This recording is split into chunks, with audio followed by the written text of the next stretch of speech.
जय हिंद जय भारत दोस्तों, welcome to our channel genius of commerce. Guys, CA foundation full chapter solution की series में आपका बहुत बहुत स्वागत है।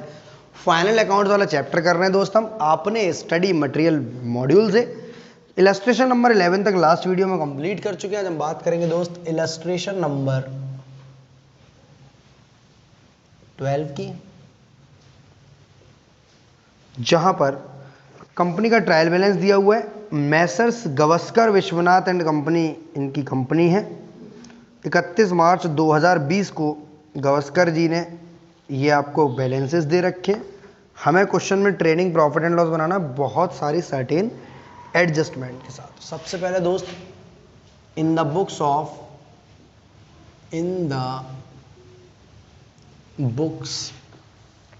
Of Messrs Gavaskar Vishwanath and company,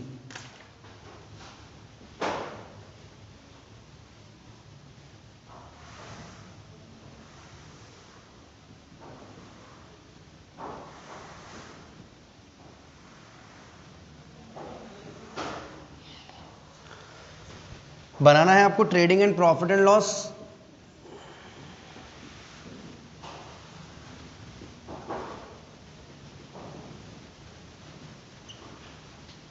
कौन से साल का दोस्त?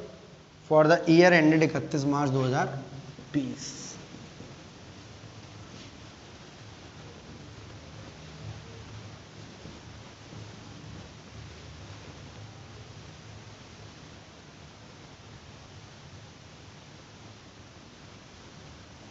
ये पर्टिकुलर्स,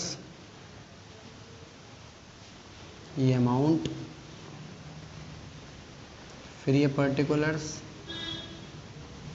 और फिर ये अमाउंट। बहुत सिंपल सा फॉर्मेट है।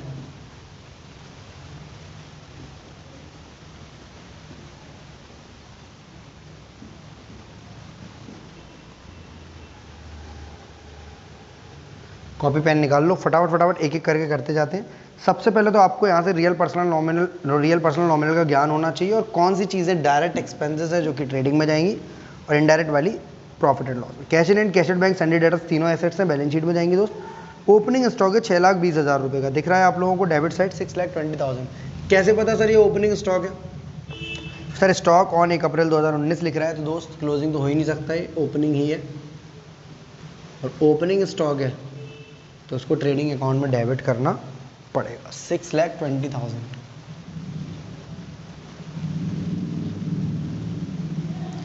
इसके बाद furniture fixture office equipment building motor car creditor सब बैलेंस शीट के आइटम है। Loan from Vishwanath balance sheet का आइटम। प्रोविजन का बेड डेट से रिलेटेड है।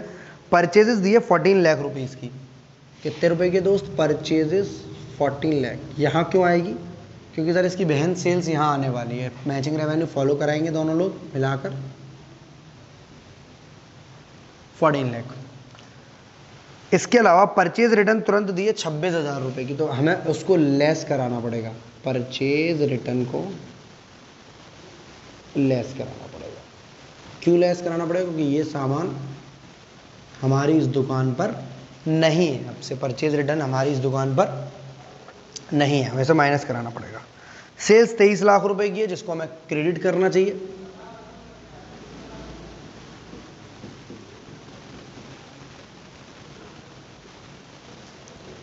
लेस कर देंगे हम लोग रिटर्न्स 42,000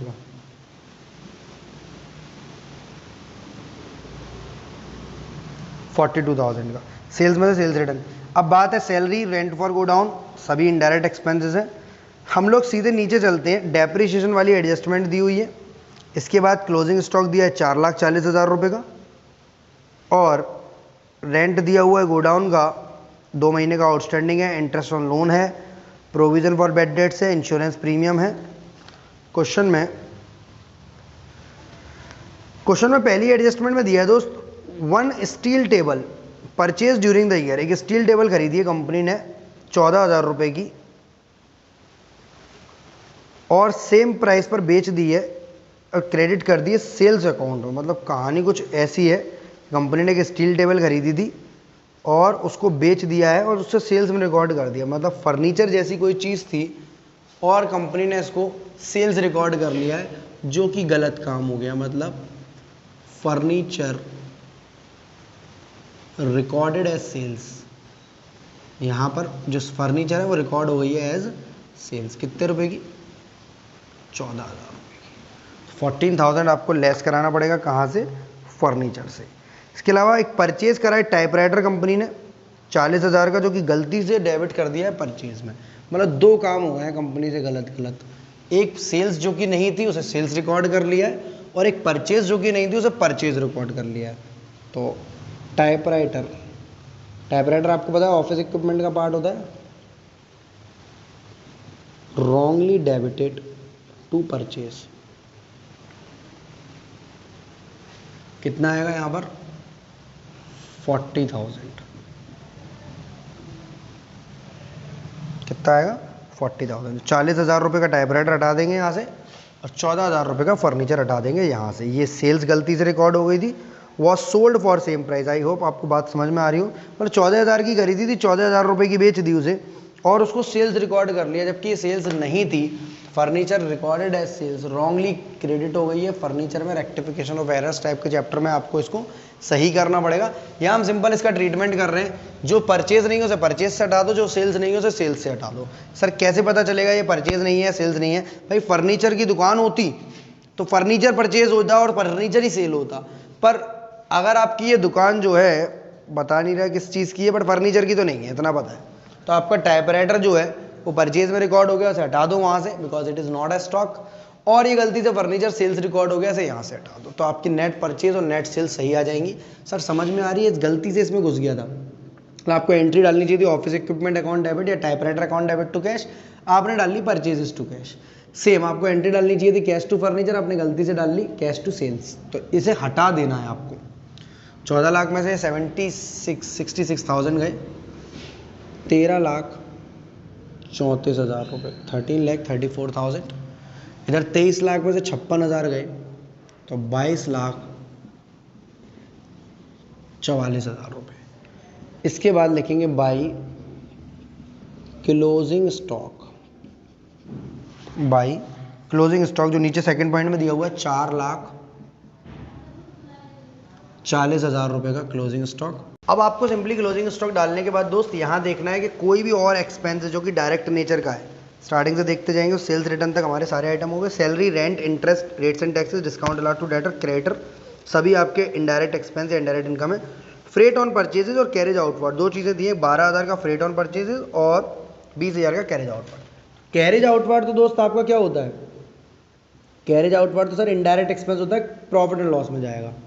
कैरेज इनवार्ड होता तो यहाँ जाता, बट फ्रेट ऑन परचेजेस यानी ये फ्रेट इनवार्ड होता है। खरीदने पर सामान आपने भाड़ा पे किया 12,000 रुपये का, सामान खरीदने पर आपने भाड़ा पे किया 12,000 रुपये का, ये आपका डेबिट होगा। इसके अलावा कोई आइटम देखते हैं, printing, stationery, drawing, electricity charges, insurance premium, general office, सभी इनडायरेक्ट एक्सपेंसेस है, कोई भी डायरेक्ट एक्सपेंस नहीं है, ना कोई एडजस्टमेंट है डायरेक्ट एक्सपेंसेस से रिलेटेड। सिंपल आपको काम करना है, टोटल करना है डेबिट साइड का और क्रेडिट साइड का। क्रेडिट साइड का आ रहा है 26,84,000, यहाँ लिख लेते हैं साइड में, हो सकता है ग्रॉस प्रॉफिट आ जाए या ग्रॉस लॉस आ जाए। डेबिट साइड का 13 और 19, 19,54,000 और 12 लाख, 19,66,000, 19,66,000। 4 और 2 6, 3 और 1 4, 2 6, 13 और 6 19 लाख, 26,84,000 में से 19,66,000 गए, 7,18,000, 7,18,000 आएगा आपका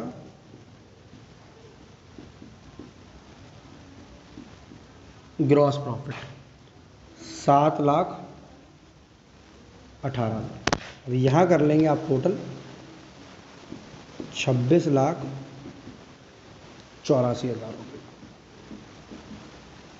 वैसे तो P&L को मैं यहीं से कंटिन्यू कर लेता, बट जगह का स्पेस थोड़ा सा कम है, चलो कर लेते, बाकी के एक्सपेंसेस वहाँ डाल देंगे। इस GP को आप क्रेडिट साइड में रिकॉर्ड करोगे बाई ग्रॉस प्रॉफिट, ये एक काम करते हैं वहीं से बना लेते हैं पूरा प्रॉफिट एंड लॉस। 7,18,000 रुपये का हमारा GP आ गया। इसके बाद हम प्रॉफिट एंड लॉस और बना लेते हैं, इस बुक में आपका अलग अलग बना कर देता है। सर एग्ज़ाम में अलग अलग बनाना है, एक संग जैसा आपका मन करे, इसके लिए कोई भी शंका मत रखना मन में, हम यहीं से कैरी कर ले रहे हैं प्रॉफिट एंड लॉस अकाउंट पूरा। सिंपल फॉर्मेट है इसका भी, पर्टिकुलर्स, बस फ़र्क क्या है दोनों में दोस्त, वो डायरेक्ट एक्सपेंसेस लेती है, मतलब परचेज या प्रोडक्शन से जुड़े हुए, और ये इनडायरेक्ट एक्सपेंसेस लेते हैं। सिंपल फॉर्मेट है इसका भी, पर्टिकुलर्स अमाउंट, पर्टिकुलर्स अमाउंट। जो भी जीपी वहां आया था सबसे पहले उसे यहां उठा के लाओ आप, by gross profit. By gross profit आएगा आपका 7,18,000।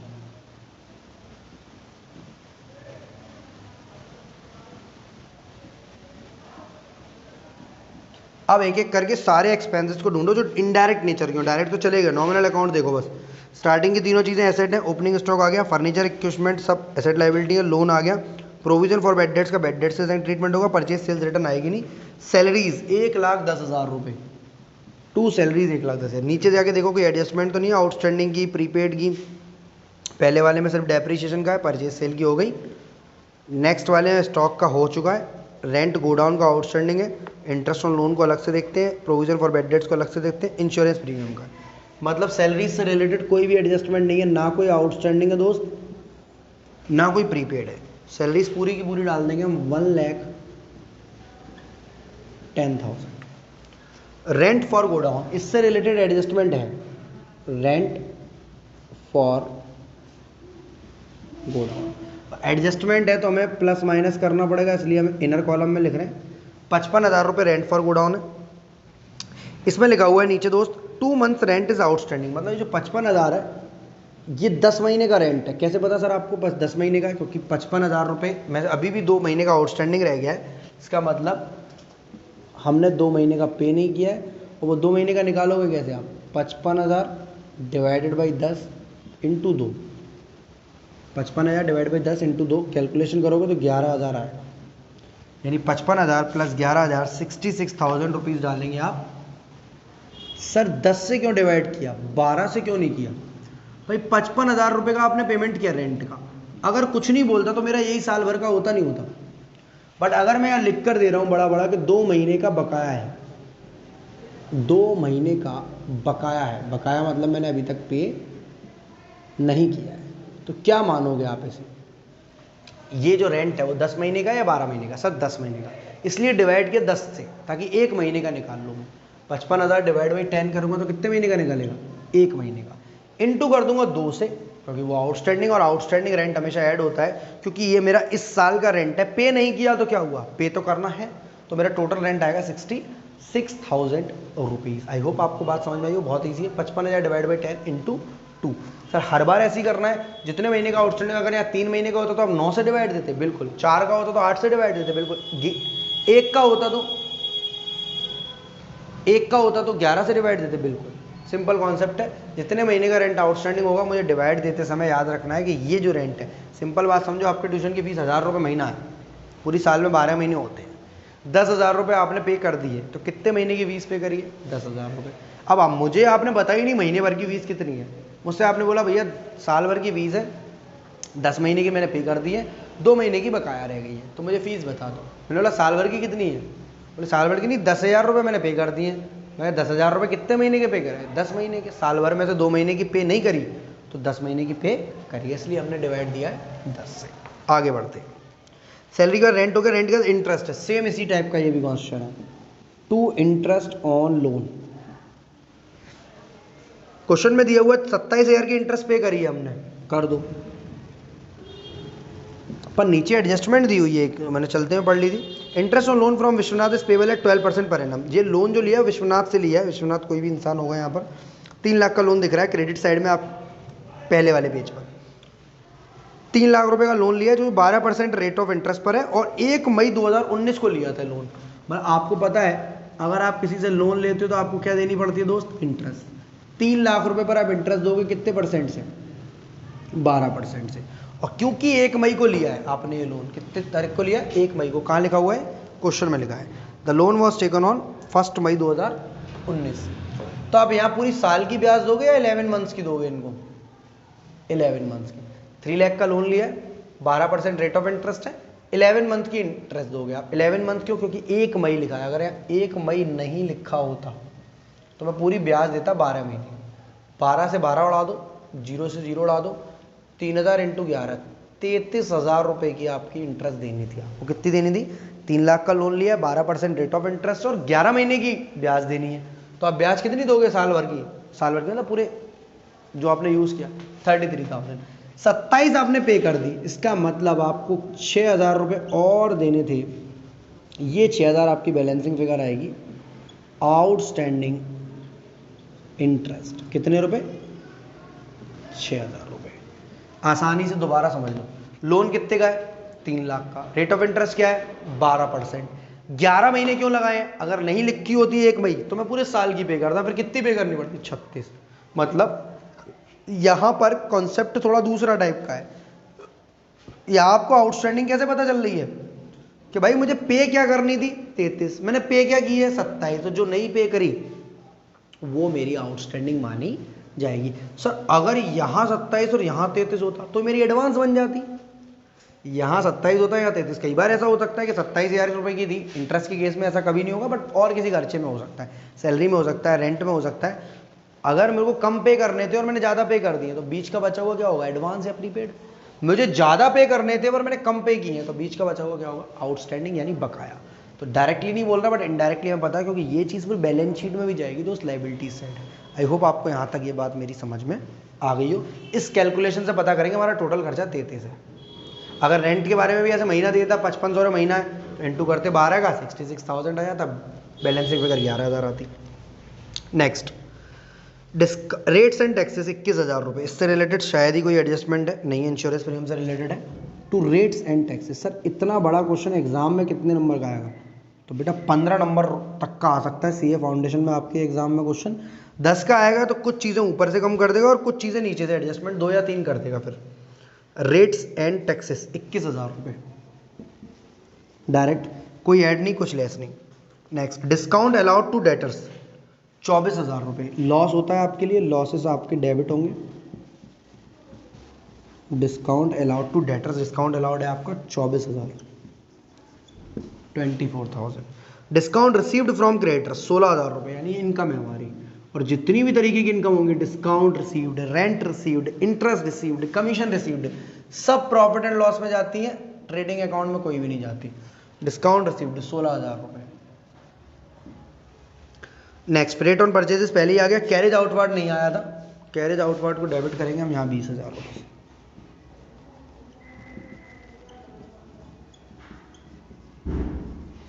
तो कैरेज आउटवर्ड 20,000। नेक्स्ट, ड्राइंग्स आता है कि यहाँ पर? बिल्कुल भी नहीं, पर्सनल अकाउंट होता है, कैपिटल से माइनस होगा। प्रिंटिंग एंड स्टेशनरी आएगा 18,000 रुपये। टू प्रिंटिंग, एक बार चेक कर लो कोई एडजस्टमेंट तो नहीं है रिलेटेड इससे, प्रिंटिंग एंड स्टेशनरी से। सेकंड वाली पूरी हो गई, थर्ड वाली हो गई, फोर्थ वाली हो गई, फिफ्थ वाली प्रोविजन की है, सिक्स्थ वाली इंश्योरेंस प्रीमियम की है। To printing and stationery, to printing and stationery 18,000 रुपये।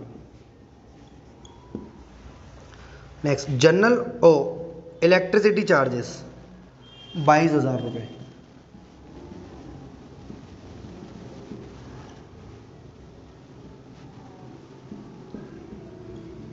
इलेक्ट्रिसिटी चार्जेस 22,000 रुपये। इंश्योरेंस प्रीमियम दिया है 55,000 रुपये का, कितने का? 55,000। उससे रिलेटेड नीचे 6th नंबर पर एडजस्टमेंट दी हुई है इंश्योरेंस प्रीमियम से रिलेटेड।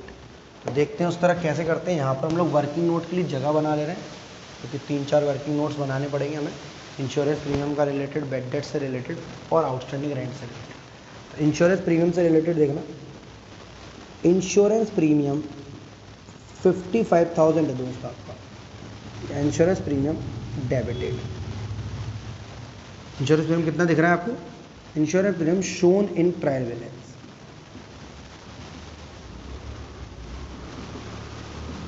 55,000 रुपये। इंश्योरेंस प्रीमियम कितना है दोस्त? 55,000 रुपया।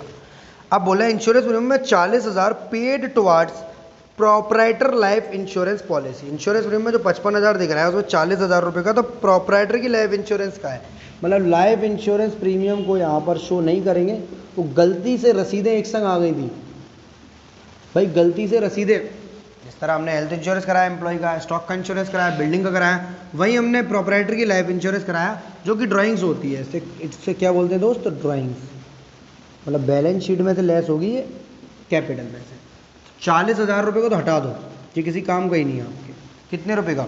40,000। Premium include 40,000 towards life insurance policy, यानी 15,000 रुपये का खर्चा सिर्फ हमारा है जो हमें यहाँ शो करना है। अब बात ये है कि 55 में से 40 गए, 15 आ गया, पर 15,000 का जो इंश्योरेंस है वो कवर है 1 अप्रैल 19 से 30 जून 2020 तक। मतलब ये जो 15,000 का इंश्योरेंस है 1 अप्रैल 19 से 30 जून 2020 तक कवर है, मानी 1 अप्रैल 19 से 30 जून। देखो रियल लाइफ में पता नहीं क्यों सर ने ऐसा क्वेश्चन बना दिया ये बुक वाले ने, बट आपको प्रैक्टिकल लाइफ में 12 महीने का इंश्योरेंस मिलता है यूजुअली, पर किसी वजह से इन्हें 15 महीने का इन्होंने इंश्योरेंस ले रखा है। किस वजह से लिया है, किस तरह लिया है पता नहीं है, बट इंश्योरेंस कंपनीज आपको जो है या तो इंस्टॉलमेंट में देती है इंश्योरेंस या 12 महीने वाला देती है। बाइक का, कार का आपने 12 महीने का इंश्योरेंस आपने पापा मम्मी ने कराया होगा, तो 15 महीने का इंश्योरेंस है, यानी ये 15,000 रुपये आपको शो करना है या इंश्योरेंस प्रीमियम लिखना है, वो यार डाल नहीं सकते आप पूरा, क्योंकि आप खाता बना रहे हो साल भर का, ये सारे खर्चे साल भर के हैं। जो 10 महीने का था 2 महीने ऐड कर दिया, इसमें ब्याज दी 2 में कमी तो ऐड कर दी, सारे साल भर के। ये 15 महीने का गड़बड़ करेगा, तो इसमें से हमें लेस करना पड़ेगा प्रीपेड इंश्योरेंस। क्या लेस करना पड़ेगा दोस्त? 1 अप्रैल 19 से 30 जून तक के ना प्रीपेड इंश्योरेंस लेस करना पड़ेगा। किस तरह भाई? 15,000 रुपये अगर 15 महीने का है, 15,000 रुपये 12 महीने का तो है नहीं, यूजुअली इंश्योरेंस प्रीमियम में कुछ नहीं लिखा, 12 से डिवाइड देंगे आप, पर यहाँ डिटेल में लिखा है 1 अप्रैल 19 से 30 जून, 1 अप्रैल 19 से 31 मार्च 20 हो गए आपके 12 महीने, और अप्रैल मई जून हो गए आपके 15 महीने। तो डिवाइड देंगे 15 से, इंटू करेंगे 3 का। कई बच्चों को कन्फ्यूजन, सर 12 से इंटू करो, अरे मुझे प्रीपेड हटाना है मेरे बच्चे, प्रीपेड वाला हटाना है मुझे 12 महीने की कैलकुलेशन नहीं चाहिए, मुझे कौन सा वाला इंश्योरेंस हटाना है? प्रीपेड। तो 15,000 डिवाइड बाई 15, यहाँ आएगा 1,000 इंटू 3, 3,000 रुपये को माइनस कर दूंगा मैं अपने कौन से इंश्योरेंस को? प्रीपेड इंश्योरेंस को। कितना आएगा? 12,000 रुपये। ये 12,000 रुपये बनेगा मेरा प्रीपेड, वो 12,000 रुपये वो इंश्योरेंस आएगा जो मुझे डेबिट करना है कहाँ? Profit and loss. सर इसको डायरेक्ट कर सकते हैं या ऐसे शो करना पड़ेगा दोबारा? भाई वर्किंग नोट बना रहे हो तो शो नहीं करना, या फिर इस तरह करो। तो इंश्योरेंस प्रीमियम आपका आएगा 12,000 रुपये। कैसे निकाला? सबसे पहले टोटल 55,000 था, 40 तो मेरा है ही नहीं, ड्राइंग से हटा दो। 15,000 को मैं डाल देता अगर वो लाइन नहीं लिखी होती कि ये इस इंश्योरेंस में कुछ इंश्योरेंस प्रीपेड है, कुछ इंश्योरेंस एडवांस जुड़ा हुआ है, ये टोटल 15 महीने का इंश्योरेंस है, हमें तो 12 महीने का चाहिए, 3 महीने का हटा दो। मेरी बात समझ में आ गई होगी आपको? 3 महीने का इंश्योरेंस हटा दो, क्योंकि प्रीपेड को हटा दिया जाता है। नेक्स्ट है general office expenses 30,000। Simple general office expenses 30,000 rupees. General office expenses 30,000। Bad debts आया, बेड डेट्स के लिए मैं क्या करूं? बेड डेट्स के लिए मैं बनाऊं वर्किंग नोट, अगेन यहां से बना ले रहा हूं। वर्किंग नोट के लिए जगह देखो जुगाड़ से लगानी पड़ रही है मुझे। बेड डेट्स दिया हुआ है क्वेश्चन में आपका 20,000 रुपये का। इधर ही प्रोविज़न दिया हुआ है क्वेश्चन में, कहीं ना कहीं मैंने देखा था अभी, प्रोविज़न दिया 30,000 रुपये का, दिख रहा है आपको पुराने पेज पर? बेटा जो 30,000 का प्रोविज़न है वो ओल्ड प्रोविज़न है, जो बेड डेट्स है वो तो बेड डेट्स है। अब नीचे चलते हैं, इनकी बातें पे पहले। बोल रहा है प्रोविज़न बनाना है सर 5% ऑफ सन्ड्री डेटर। जो आपको डेटर दिख रहे हैं ना क्वेश्चन में, कहाँ है भैया? मेरे को तो नहीं दिख रहे, डेटर शुरू में है 8,60,000 रुपये के। तो क्वेश्चन में सिंपल फॉर्मूला याद रख लो आप, bad debts plus further bad debts. Further वाले कौन से? जो ट्रायल बैलेंस के बाहर दिए होते हैं, प्लस न्यू प्रोविजन जो आप अभी बनाओगे 5%, minus old provision, minus old. Bad debts plus further bad debts plus new provision minus old provision. सबसे पहली बात, बेड डेट्स कितना है क्वेश्चन में? तो मेरे दोस्त बेड डेट्स है 20,000 रुपये। सर फर्दर बेड डेट्स कितना है? 0 नहीं है, फिर भी लिखो ताकि आगे कभी आएगा तो फॉर्मूला एकदम क्लासिफाइड वर्क करे, एक बार में खत्म हो गया। सर ओल्ड प्रोविजन तो दिया है क्वेश्चन में 30,000 रुपये पिछले पेज पर न्यू प्रोविजन कितना है? न्यू प्रोविजन देखो 5% बनाना है आपको। न्यू प्रोविजन 5% दिख रहा है, provision for bad debts is to maintain 5% of sundry debtor. New provision बनाना 5%, किस पर बनाओगे? 8,60,000 की, जो तीसरे नंबर पर डेटर दिख रहे हैं 8,60,000, 86,000 का आधा 43,000 का, माइनस करोगे ओल्ड प्रोविजन, ये कितना है? 30,000। सर ये कैसे बनाया आपने? 8,60,000 पर 5%, हमें तो याद था, आपने पिछले क्वेश्चन जो बनाया था तो आपने इसमें से बेड डेट्स माइनस किए थे। हाँ किए थे मैंने बेड डेट्स माइनस, क्या कर लोगे तुम, पर मैंने वो ये वाले बेड डेट्स माइनस नहीं किए थे, ट्रायल बैलेंस के अंदर वाले नहीं माइनस किए थे, ट्रायल बैलेंस के बाहर वाले बेड डेट्स माइनस किए थे मैंने दोस्त। ट्रायल बैलेंस के बाहर अगर कोई बेड डेट्स होगा तो आपको प्रोविजन बनाते समय माइनस करना है, पर ट्रायल बैलेंस के अंदर वाले प्रोविजन को माइनस नहीं करना, क्योंकि उसकी तो जर्नल पास हो चुकी है, उसका लेजर बन चुका है, तभी तो वो ट्रायल में आए हैं। पर ट्रायल बैलेंस के बाहर वाले अगर बेड डेट्स हैं उनका नाम होता है फर्दर बेड डेट्स, जो मैंने यहाँ जीरो लिए। मतलब फर्दर बेड डेट्स अगर है तो मुझे प्रोविजन बनाते समय उन्हें माइनस करना पड़ेगा यहाँ, तब मैं 860 पर नहीं बनाता। अगर फर्दर बेड डेट्स 10,000 के होते तो मैं 850 पर बनाता, 20,000 के होते तो 840 पर बनाता, 30,000 के होते तो 830 पर बनाता। क्योंकि फर्दर बेड डेट्स नहीं है क्वेश्चन में, कहीं भी कोई एडजस्टमेंट में फर्दर बेड डेट्स नहीं है, तो मैंने 860 पर बना दिया, जो भी बैलेंस डेटर कर दिया है। आई होप मेरी बात समझ में आई होगी। 1.5 मिनट मैंने आपका डेटर पर और प्रोविजन पर लगा लिया, क्योंकि ये कॉन्सेप्ट इतना आसानी से अच्छे से समझ में नहीं आता, और जो दिक्कत सीए फाउंडेशन में आएगी फाइनल तक जाएगी। इसलिए कॉन्सेप्ट वीडियो लिंक में दी हुई है, उसको जरूर देख लेना। उसके बाद बेड डेट्स और प्रोविजन से दोस्ती हो जाएगी आपकी। 20 + 43 40 63 - 30 33,000 आपका डेबिट होगा प्रॉफिट एंड लॉस में। कितना? 33,000। 2 provision for doubtful debts. Provision के नाम से क्यों किया है सर? और जो बुक में वर्किंग नोट में अकाउंट है, मैं वैसे कर सकते हैं क्या? वैसे भी चाहो वैसे 2 मिनट में वैसे करवा दूंगा मैं आपको। अदरवाइज आप सिंपल आंसर लिखना जो है तरीका, जिससे आपका कभी नहीं होगा गलत। बेड डेट्स और फर्दर बेड डेट्स जोड़ दो, न्यू जोड़ दो और ओल्ड घटा दो। क्योंकि फर्दर नहीं है, होता तो मैं प्रोविजन बनाते समय भी माइनस करता उसको, 5% का जब प्रोविजन बनाता उसे माइनस करता, और क्योंकि नहीं है तो मैं उसे माइनस नहीं। नेक्स्ट है दोस्त आपका बेड डेट्स से रिलेटेड होगी बैंक चार्जेस 16,000 रुपये। कोई भी रिलेटेड एडजस्टमेंट नहीं है,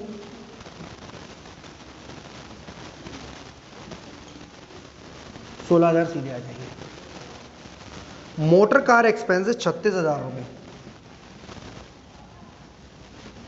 मोटर कार एक्सपेंसेस 36,000। अब सारे नॉमिनल अकाउंट निपट गए आई होप। स्टार्टिंग से देखता हूं एक बार। Cash in and cash at bank, debtor, stock, furniture fixture, office equipment, building, motor car, syndicator, loan, provision for bad debts, purchase return, sales return, सारी हो गई। अब केवल पॉइंट नंबर 2 पहले ही निपटा दिया स्टॉक का, पॉइंट नंबर 3 रेंट वाला हो गया, पॉइंट नंबर 4 इंटरेस्ट हो गया, पॉइंट नंबर 5 प्रोविजन हो गया, पॉइंट नंबर 6 इंश्योरेंस प्रीमियम हो गया। पॉइंट नंबर 1 रह गया कि डेप्रीशिएशन को लगाना है मुझे, टू डेप्रीशिएशन, और वो किसी एक चीज पर नहीं है दोस्त, बिल्डिंग पर है, फर्नीचर पर है और मोटर कार पर है। 3 चीजों पर है, बिल्डिंग पर है, फर्नीचर पर है और आपके मोटर कार पर है। इसके बाद आपको डेप लगाना है दोस्त, बिल्डिंग, फर्नीचर, ऑफिस इक्विपमेंट और मोटर कार का। ऑफिस इक्विपमेंट और मोटर कार का। कहने को तो डेप्रेशन सिंपल है, छोटा बच्चा भी लगा लेगा, पर दिक्कत है, मतलब रेट दी हुई है आपको, पूरे पूरे साल का लगाना है। बिल्डिंग का तो डेप 5% है, सिंपल लगा दो। बिल्डिंग की वैल्यू है क्वेश्चन में 6 लाख रुपए, तो बिल्डिंग पर तो 6 लाख का 5% लगाओ, 30,000 रुपये आएगा। आफ्टर दैट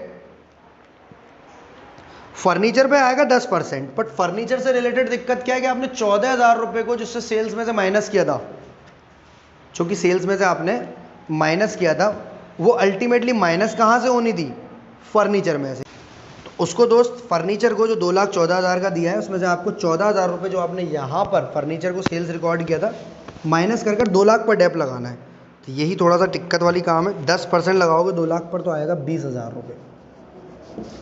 इसके बाद ऑफिस इक्विपमेंट क्वेश्चन में दिया हुआ है 1,60,000 रुपये का, 1,60,000 का। पर एक ऑफिस इक्विपमेंट आपने यहाँ पर जो गलती से परचेज में रिकॉर्ड हो गया था उसे यहाँ रिकॉर्ड करना है। 1,60,000 का ऑफिस इक्विपमेंट प्लस 40,000 का ये। सर ये यहाँ लेस किया तो वहाँ से भी लेस करो ना। अरे भैया परचेज है, सेल्स था तो लेस किया, सेल्स था तो लेस किया दोनों तरफ से, पर ये थोड़ी ना परचेज है तो वहाँ से तो इसलिए लेस कर रहा हूँ क्योंकि इनमें गलती से घुस गया है। 1,60,000 प्लस 40,000, 2 लाख का कितना परसेंट है ऑफिस इक्विपमेंट पर? 15%, तो 30,000 रुपये का डेप ही आएगा आपको। और लास्ट है आपका मोटर कार पर सिंपल 20%, तो मोटर कार की वैल्यू क्वेश्चन में दी है 2 लाख रुपये। 2 लाख रुपये पे 20% 40,000 रुपये आएगा। 3 तो 5 और 3 8 और 4 12, 1,20,000 का टोटल डेप आएगा। कितना दोस्त? 1,20,000। इसके बाद लिखेंगे हम नेट प्रॉफिट या नेट लॉस जो भी आएगा। इधर का टोटल करो 718 और 16,000 7,34,000 रुपये, 7,34,000। अब डेबिट का माइनस करेंगे। डेबिट में क्या क्या आ रहा है? 1,10,000, 1,70, 1,76, 1,79, 1,80, 2,00,000, 2,30, 2,50, 2,70, 2,74, 2,82, 2,92, 2,94, 3,14,000, 3,26,000, 3,56,000, 3,59,000, 3,79,000, 89,000, 95,000, 4,05,000, 4,51,000, 4,51,000। दोस्त आपका क्रेडिट का टोटल आएगा 7,68,000 और 7,18,000 और 16, 7,34,000 रुपये, 7,34,000 इधर लिख लेते हैं। अब इसी तरह डेबिट का टोटल करना है हमें। डेबिट का टोटल कैसे करेंगे?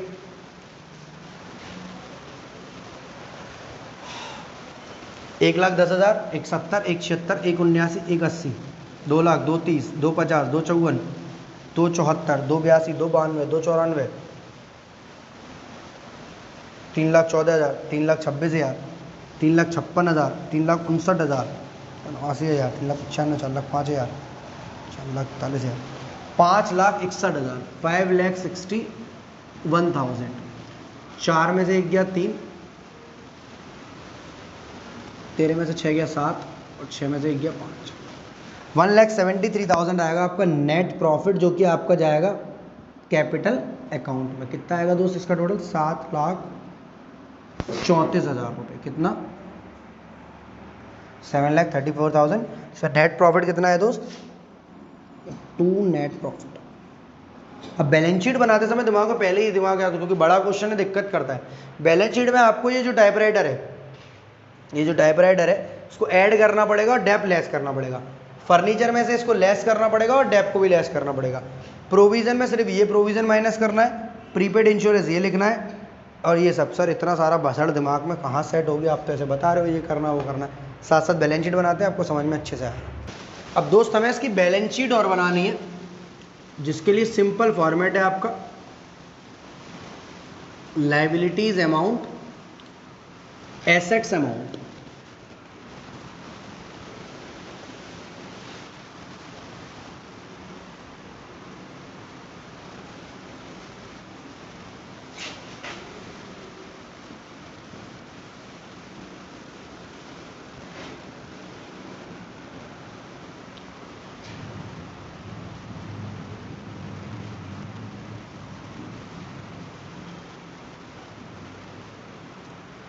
जिससे रिलेटेड जो एडजस्टमेंट है, ऐड करना या लेस करना, वो हम यही करेंगे। सबसे पहले आपको क्वेश्चन में कैपिटल ढूंढनी पड़ेगी, क्योंकि उससे रिलेटेड एक एडजस्टमेंट यहाँ दिख रही है मुझे और एक आध अंदर होगी।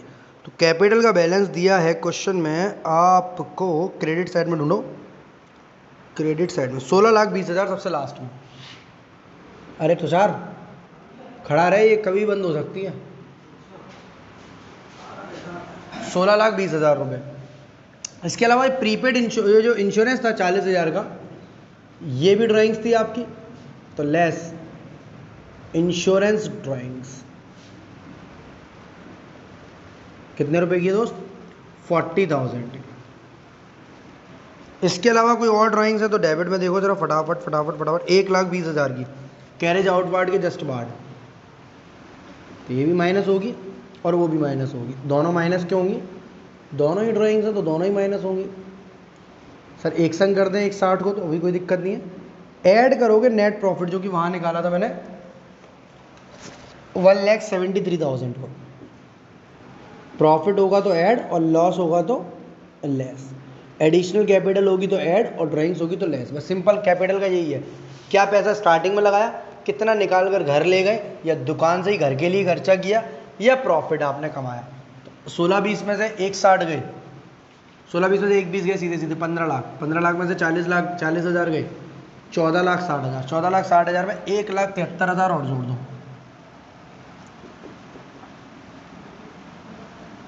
6,7,13, 16,33,000 रुपये आ जाएगा। 16,33,000, 16,33,000 आ जाएगी आपकी क्लोजिंग कैपिटल।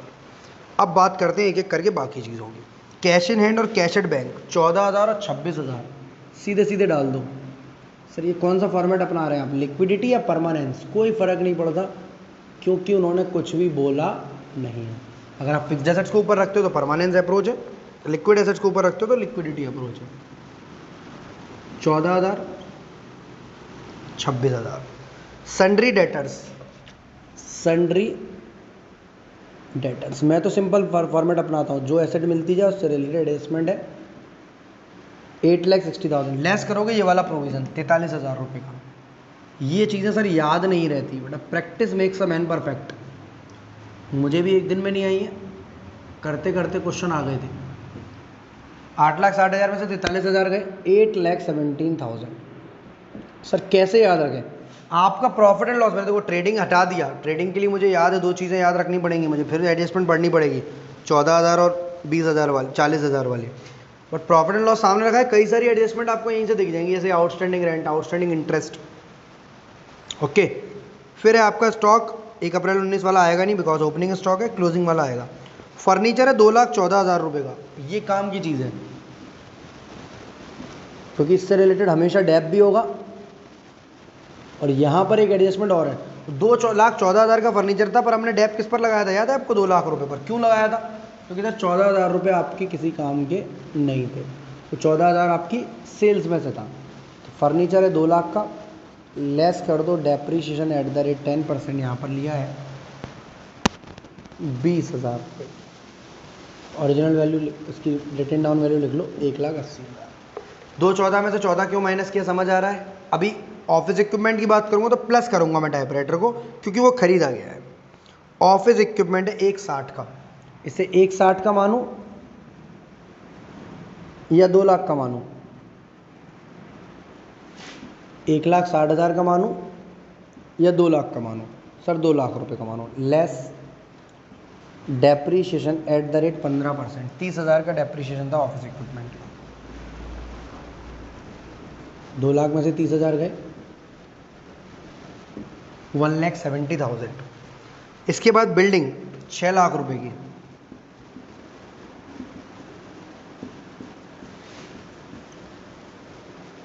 सिंपल डेप है 5%, 30,000 रुपए का लेस कर दिया।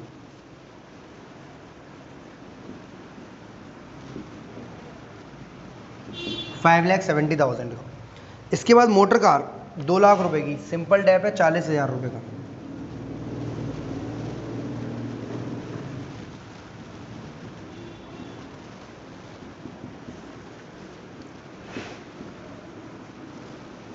ऑफिस इक्विपमेंट में मैंने प्लस किया था 1,60,000 में 40,000, क्यों? क्योंकि डेप भी उसी पर लगाया गया था, तो यहाँ शो करना पड़ेगा। मतलब 14,000 और 22,000, 14,000 और 40,000 दोनों एडजस्टमेंट हमारी ट्रेडिंग वाली हो चुकी हैं। इतनी चीज़ें एसेट्स में आ गई, कैश आ गया, कैश एट बैंक आ गया, डेटर्स प्रोविजन को लेस करा कर आ गया, स्टॉक आएगा नहीं, furniture, office equipment, building, motor car. Creditor दिया हुआ है 4,30,000 रुपये का, कहाँ शो करूँ?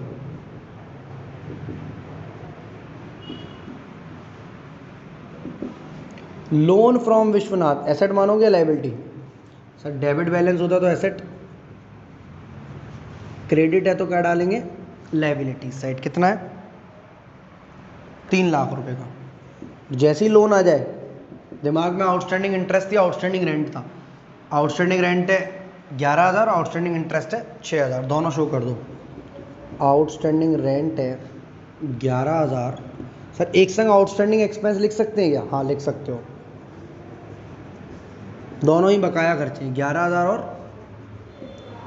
6,000। इसके अलावा कोई भी चीज़ ऐसी नहीं दिख रही है जिसमें एडजस्टमेंट हो, सिवाय प्रीपेड एक्सपेंसेस के। एक लाइफ इंश्योरेंस प्रीमियम का ट्रीटमेंट तो ऊपर हो गया, प्रीपेड एक्सपेंसेस को आपको यहाँ शो करना पड़ेगा।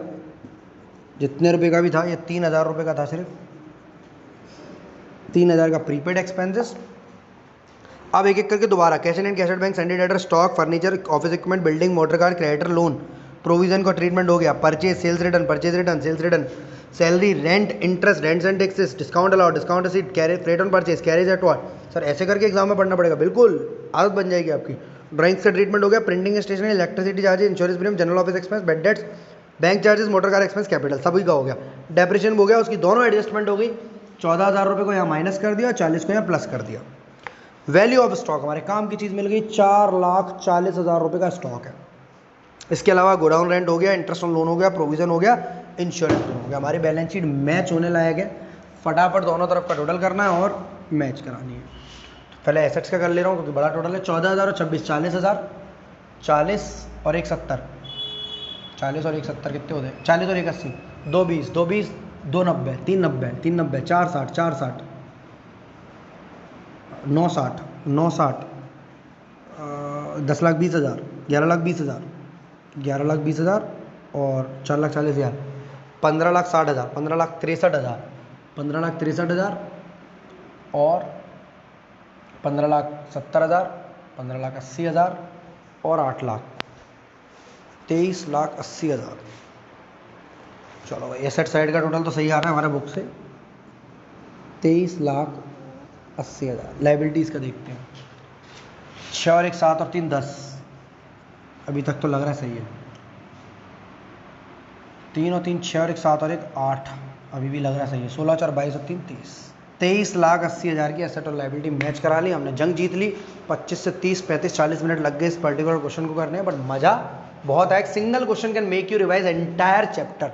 आउटस्टैंडिंग हो, प्रीपेड हो, ड्राइंग्स की एडजस्टमेंट हो, ओ पता नहीं क्या क्या हो, सब कुछ है। रेक्टिफिकेशन वाली हो, सारी एडजस्टमेंट बहुत बेहतरीन है। वीडियो अच्छी लगी तो लाइक, दोस्तों के संग शेयर, चैनल को सब्सक्राइब करेंगे। सीए फाउंडेशन का कंप्लीट सिलेबस आपको इसी चैनल पर मिलेगा।